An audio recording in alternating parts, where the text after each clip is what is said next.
はい、こんにちは。今回は海外旅行の安い航空券を予約する際の注意点7個をお話ししたいと思います。前回の動画で海外旅行の安い航空券の探し方について7選ご紹介したんですけど、今回はその前回の動画で全然紹介しきれなかった注意点っていうのが実はあるんですね。なので前回の動画とセットで見ていただきたいんですけど、注意点をこれ気をつけておかないと、せっかく安い航空券を買ったとしても別で追加料金がかかったりとか、ホテルを予約することになったりとか、空港からの移動でタクシーを使ってかなりお金がかかるようになったりとか、そういう風なことが起こり得るので、今回の注意点をしっかり見てから航空券を予約していただけたらと思います。では早速一つ目から説明していくんですけど、まず一つ目が荷物料金が含まれているかっていうのをしっかりチェックしないといけません。航空券を予約するときに、私はスカイスキャナーを使って航空券を予約するっていうお話をしたんですけど、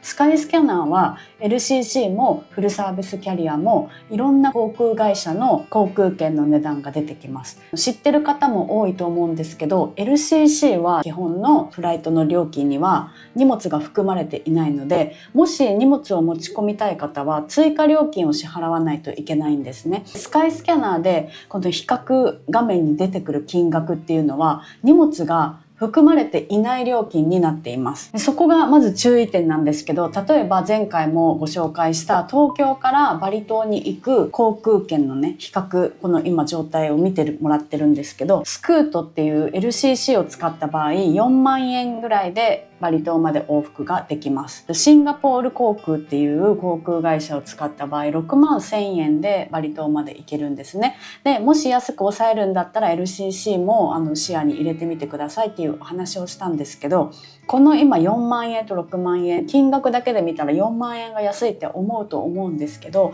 このスクートのこの4万円の金額には荷物預けが含まれていないんですね。なので手荷物だけで旅行できるっていう方は全然このまま4万円で支払いできるんですけど、もし例えば20キロぐらいの荷物を持ち込みたいとなった場合、預け入れ荷物の追加料金を支払わないといけないんですね。でこのままスクートの公式サイトに行ってチェックしてみました。でスクートが一番この4万円で安かったのでスクートの公式サイトに行ったんですけど、なんと20キロの荷物を追加するのに片道8500円の追加料金がかかります。でこれはなんでこんなに高いかっていうと、経由便になるので2つの航空券を購入することになるんですね。これの場合だと羽田からシンガポールまで、あとシンガポールから電波サールまでっていう2つのルートの手荷物料金を支払わないといけなくなるので、片道だけで8500円かかることになります。でこれ片道で8500円かかるっていうことは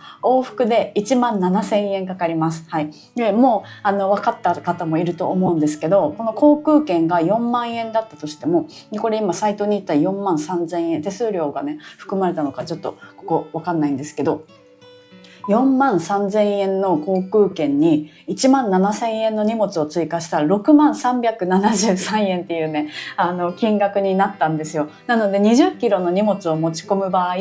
シンガポール航空の6万1000円を選んだ方がいいっていうことになるんですね。これはしかも LCC で荷物だけを追加してるんですけど、座席指定も有料で別料金がかかるし、もし食事を取りたい場合食事も有料で追加料金がかかるんですよ。でもシンガポール航空の6万1000円の航空券を選んでいれば座席指定も無料だし、利用するクラスによっても違うんですけど、一番最低のエコノミーライトっていうクラスがあって、それでも25キロの荷物は持ち込みができるので、この6万1000円の中に25キロの荷物持ち込みできるっていう状態なんですよ。で食事ももちろん出るし、ドリンクも無料だしっていうことを考えると、やっぱり LCC で6万円払うよりもシンガポール航空で6万1000円払った方が快適に旅ができるっていうことになるんですね。なのでこのあたり LCC で予約する場合、荷物の料金が含まれているかっていうのもちゃんとチェックしないといけません。さらに気をつけてほしいのが、LCC の荷物の追加料金の支払うタイミングなんですけど、支払うタイミングによって料金が変わります。で、一番安いタイミングっていうのが航空券を予約する時になるんですけど、普通に航空券を予約する段階で荷物20キロつけますとかね。航空会社にもよるんですけど、例えば15キロ、20キロ、25キロみたいな5キロ単位で料金がちょっとずつ変わっていって予約ができるっていう航空会社もあるんですけど、その荷物の何キロの荷物をつけるっていうのをフライトを予約する時点で一番最初の段階で予約をしてつけておくっていうのが一番安い予約の方法になります。で、その次に安いのが予約が完了 しました。で、そこからチェックインに行くまでのこの期間の間にオンラインで追加で予約をするっていう風に予約をすると、フライトを予約した時点の追加よりもちょっとだけ料金が高くなっちゃうんですね。なのでもう荷物があるっていうのが最初から分かってる方は、もうフライトを予約する時点につけておくのが一番安く預け入れ荷物の追加ができます。もしそれを忘れてしまったとか、やっぱりもうちょっと持っていきたいなってなった場合、追加で予約をする場合は事前に予約する時よりもちょっとだけ高くなります。で、一番最後、一番高くなる予約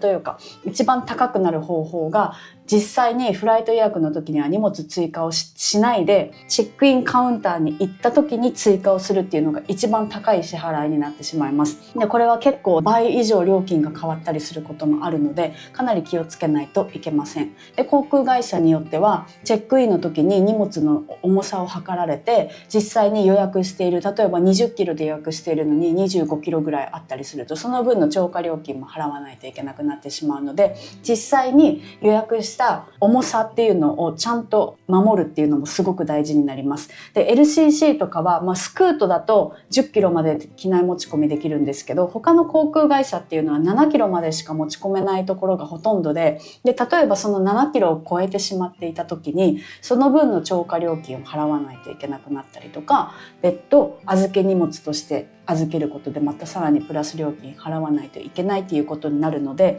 荷物の料金がちゃんと含まれているか、それとそれを適切な量の荷物の料金を追加しているかっていうのをちゃんとチェックしておかないと、せっかく安い航空券を予約しても高くついてしまうっていうことがあるので、それは気をつけてください。次に注意点2つ目なんですけど、これが経由便の乗り継ぎ時間は適切かっていうところをチェックしてほしいんですね。で、スカイスキャナーで検索をした時に経由便ってたくさん出てくるんですけど、その経由便の乗り継ぎ時間がめちゃめちゃ短いことがあって、例えば1時間しかないとかね。で、その1時間で間に合うか間に合わないかわからないけど、普通にこうやって乗り継ぎ便として出てくることがあるんですよ。なので、それが乗り継ぎできるかできないかっていうのは自分で判断して、その航空券を予約しないといけなくなっちゃうんですね。で、例えばこれ見てほしいんですけど、福岡から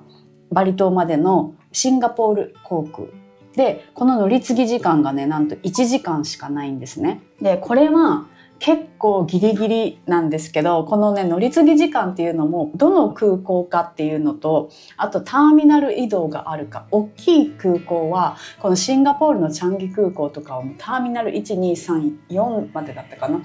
ターミナルがたくさんあって、ターミナル移動をしないといけなくなっちゃうんですね。で、例えばこの福岡からフライトナンバーとターミナルって検索すると Google でこういう風に見れるんですけど、例えばね、福岡からシンガポールに行くときはターミナル3に到着します。でもこれバリ島に向かう時の飛行機はターミナル2を利用するんですよ。なのでターミナル3から2に移動しないといけないんですね。で、チャンギ空港の場合スカイトレインっていうターミナル間の移動の無料電車が出ているんですけど、それに乗って移動しないといけないんですよ。ただチャンギ空港の場合はかなり乗り換えがスムーズにできるんですね。で、この飛行機が遅れない限り1時間の乗り換えは可能っちゃ可能なんですよ。そう。なのでスカイトレインの移動自体も5分ぐらいでできちゃうし、で、電車の間隔も2、3分とかだったかな、もうかなりな間隔で電車が出ているので、1時間でやろうと思えばできるっちゃできるって感じなんですよ。ただそれを逃した時に、これはシンガポール航空なので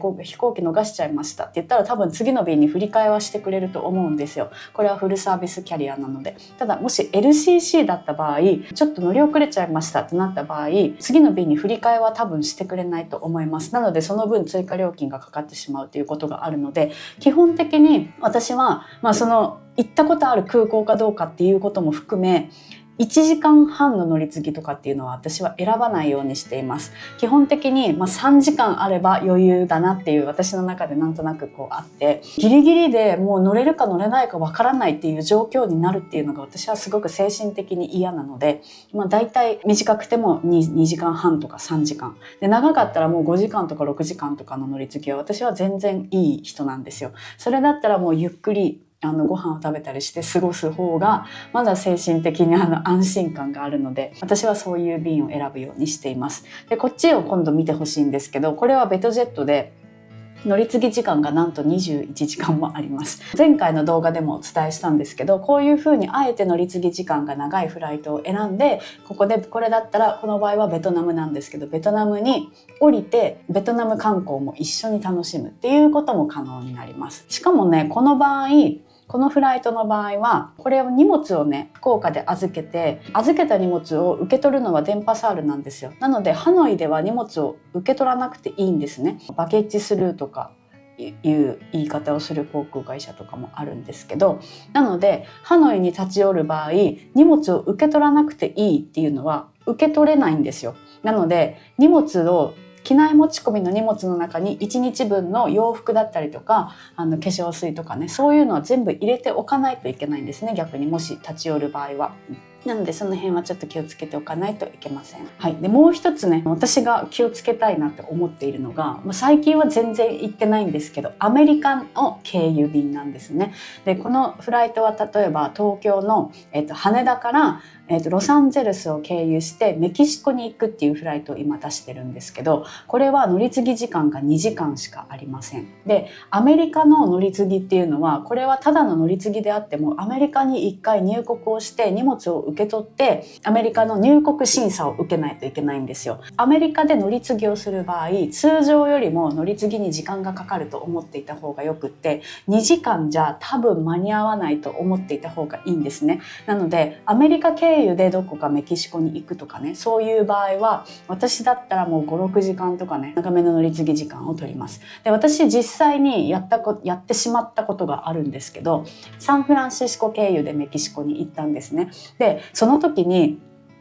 飛行機が遅延してしまってサンフランシスコに着いたのがすごく遅れちゃったんですよ。でもし荷物がなければ間に合ったけど、荷物の引き取りがあるからもうメキシコ行きの便には乗れませんって言われて、で次の便が10時間後なのでそれに振り替えてこっちに乗ってくださいって言われちゃったんですね。で荷物がなかったら私は乗れたんですけど、その時は乗れなくって、でその時は何航空だったかちょっと忘れちゃったんですけど、 LCC ではなかったので便は振り替えてもらえたんですけど、そういう風にちょっと時間がね無駄になってしまうっていうことが起こるんですよ。なので例えばもうメキシコに行くんだったら、私だったらカナダ経由にするか、メキシコの直行便がねあるんですよね。インチョンからもあるし、インチョンからも直行便じゃないか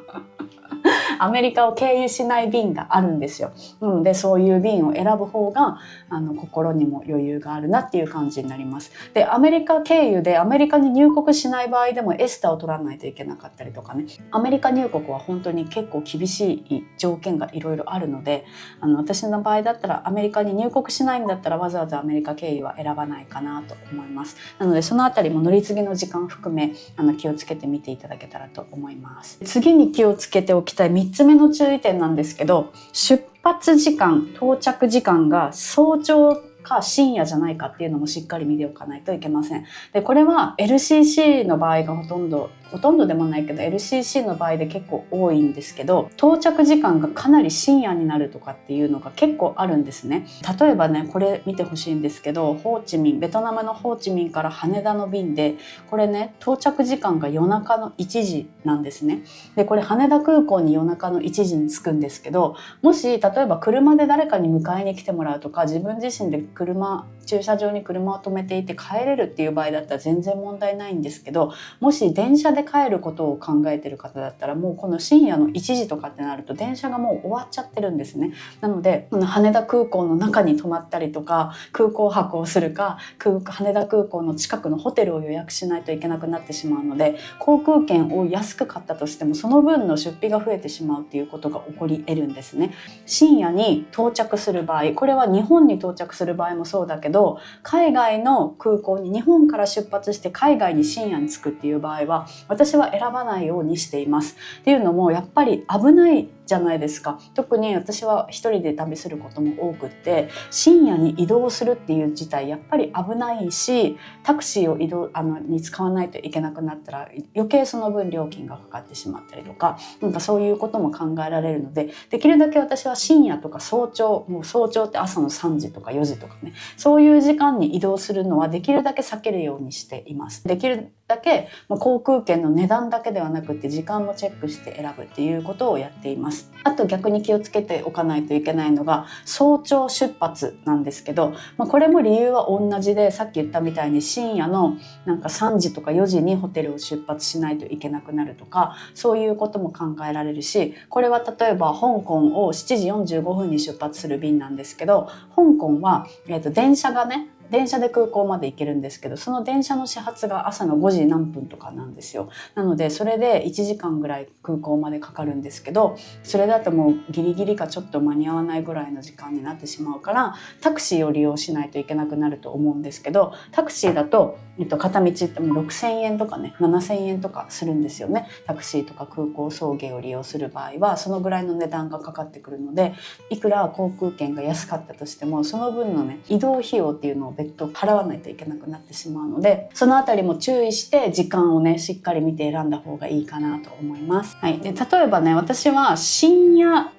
出発っていうのをあえて選ぶこともあるんですね。で例えばこれ見てほしいんですけど、これは、ドンムアンから福岡に向かう便がエアアジアなんですけど、この下はねベトジェットでスワンナプームから福岡に行く便なんですね。この場合、金額が安いから私だったらエアアジアを選ぶかなとは思うんですけど、両方とも深夜なんですよ。夜中の1時50分、夜中の12時50分出発なんですけど、この場合私だったらちょっと早め、夜ご飯を例えば6時ぐらいに早めに済ませて7時とか8時とかに空港に向かうっていうのだったら、深夜でもないからまだそこまで危なくなく空港に迎えるかなっていうのと、これフライト時間が5時間とか5時間ちょっとなんですけど、これね夜中に出発して着くのが朝なんですよ。なのでその分ホテルの1泊分が浮くっていう感じになるので、機内で寝るっていう形になるんですよね。なのでそういう風にあえて夜中の出発にして朝到着にして1日宿泊しなくていいようにするっていうことを私はやったりとかもします。はい。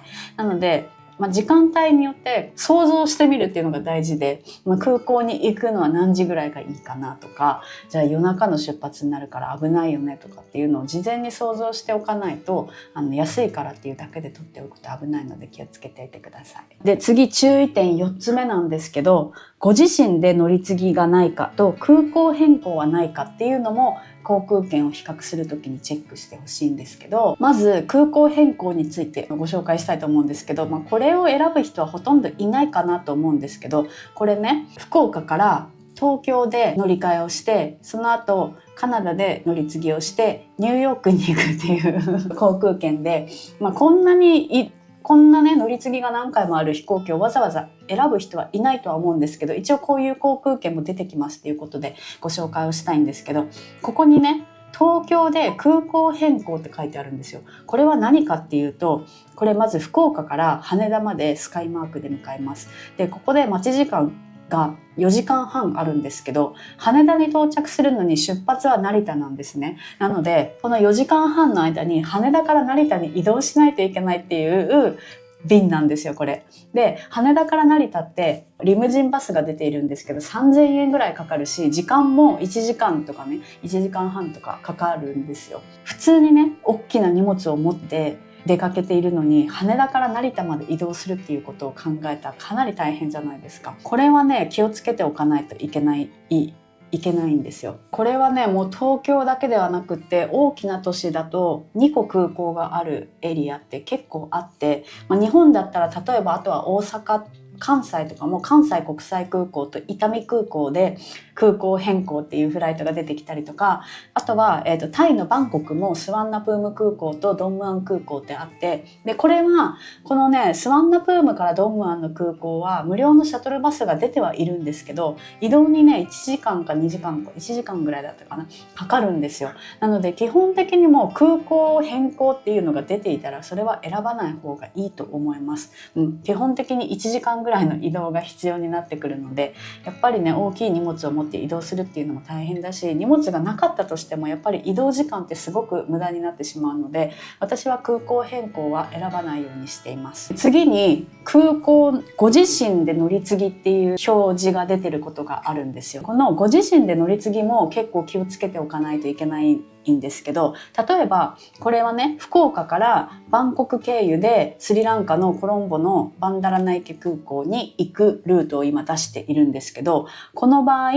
バンコクでご自身で乗り継ぎって書いてあるんですよ。これは何を意味するかっていうと、バンコクに着いた時に一旦タイの入国審査を受けて荷物を受け取りをして、もう一回今度バンコクのチェックインカウンターで荷物を預けてチェックインをして次の飛行機に乗るっていうことをしないといけないんですね。乗り継ぎであってもタイに一度入国するっていうことになるので、タイの今度デジタル入国カードの準備をしないといけなくなったりとか、純粋にその荷物を受け取って預けてチェックインをしてまた保安検査の通過するっていうね、かなり無駄な時間を過ごさないといけないことになるんですよ。でこれは乗り継ぎ時間が6時間10分って長くあるからいいっちゃいいですけど、でもやっぱり荷物を受け取ってまた預け入れてってしているんだったら、もう空港にやっぱり留まっておくことしかできないんですよね、この6時間ってなったら。この辺はもうかなりね、こういうフライトを選んでしまうと、たとえ安かったとしてもかなり大変になってくるので、ご自身で乗り継ぎっていうのは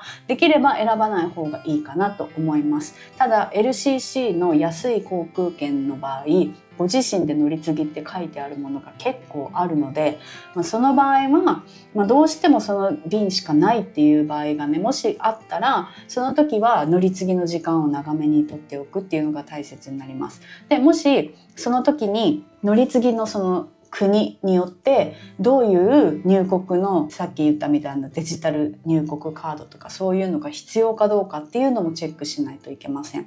例えばベトナムとか中国とか、今中国ビザフリーになっているんですけど、そういうふうに入国するにしても何も情報が必要ないっていうところもあるんですけど、国によっては乗り継ぎのビザを取らないといけなかったりとか、デジタル入国カードを先に事前に申請しておかないといけなかったりとか、そういうことがあるのでかなり気をつけておかないといけないと思います。で次の注意点5つ目なんですけど、コードシェア便ではないかっていうのもチェックした方がいいです。でこのコードシェア便っていうのはちょっとややこしいんですけど、2つの航空会社が1つの機体を使うっていう感じになるんですね。これは見ていただいた方がいいんですけど、これ JAL とキャセイパシフィックの共同運航便なんですよ。コードシェア便で福岡から香港までの往復の便を今見ているんですけど、この場合料金的にはねそんなに変わりません。JAL が日本の航空会社で、キャセイパシフィックは香港の航空会社なんですけど、この場合のコードシェア便はそこまで影響はないかなとは思うんですけど、 JAL の場合23キロの荷物が2個まで預け入れできるんですけど、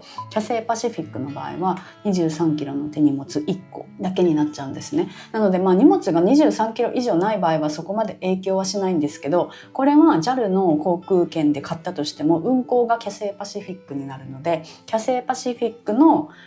荷物の条件が当てはまるんですね。この場合荷物は23キロ1個しか持ち込めない。もし持ち込む場合は追加料金がかかるということになってしまうんですね。なのでコードシェア便って気づかずに JAL だと思って予約していて、荷物をたくさん持っていったら実際はキャセイパシフィックで荷物を追加料金払わなかったといけなくなっちゃったっていうこともあり得るので、気をつけておかないといけません。今はないんですけど、前はアナとピーチのコードシェア便っていうのがあって、アナで予約したつもりだったけど実際は運航がピーチで預け入れ荷物の追加料金を払わないといけなくなったとかで、アナの料金で払ってるのに実際乗るのがピーチだったとかっていうことがね前はあったんですよ。で今はないんですけど、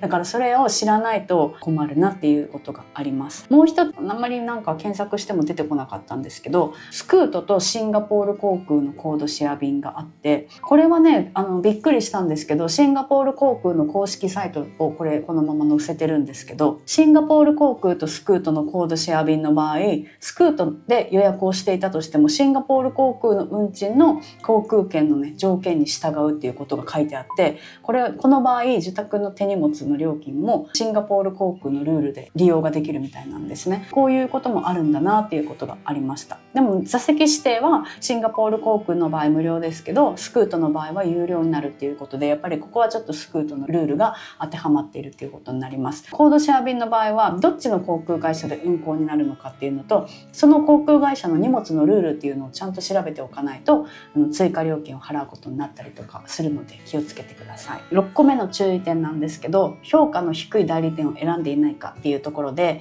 前回の動画でも私は購入するサイトは航空会社の公式サイトかトリップドットコムで統一しているっていうことをお伝えしたんですけど、安い順番にねこうやって出てくるんですけど、これ見てもらうと、例えばこれはバンコクのドンムアンから福岡までの片道の便を今チェックしているんですけど、一番安いのがねスカイチケットって書いてあります。でスカイチケットは評価が 3.5 しかありません。でその次がキウイ .com っていうサイトが書いてあるんですけど、これはなんと 2.7 しかないんですね。しかもお支払いペイパルのみって書いてあって、海外のサイトになると思うので、やっぱりこういうふうに評価が低かったりとか、支払い方法が限られてきたりとかっていうことがあるんですよ。でその3つ目、次トリップドットコムで私がいつも利用している航空会社なんですけど、この場合トリップドットコムって 4.9 の評価があるんですね。ただスカイチケットはと2000円の差額があります。で2000円の差額だけどスカイチケットだと 3.5 の評価しかないっていう場合、私だったらやっぱりこの場合はトリップドットコムを選ぶかなと思います。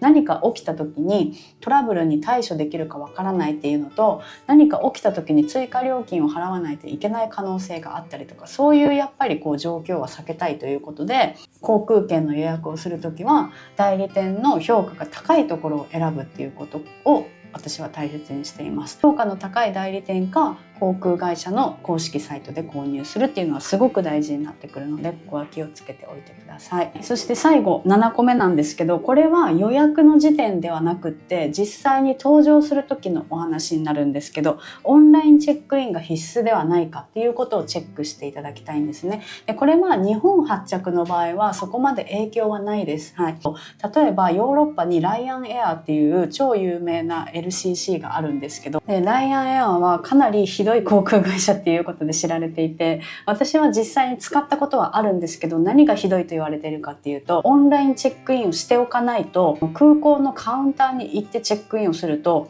55ユーロ、これ55ユーロってもう1万円ぐらいなんですけど、今1万円ぐらいのエアポートチェックインフィーっていうのを払わないといけなくなるんですね。これ罰金ってよく言われるんですけど、公式サイトではエアポートチェックインフィーって書かれています。なのでオンラインチェックインをしてない人はお金を払わないといけなくなるんですよ。でこれはヨーロッパの航空会社なんですけど、例えばメキシコの、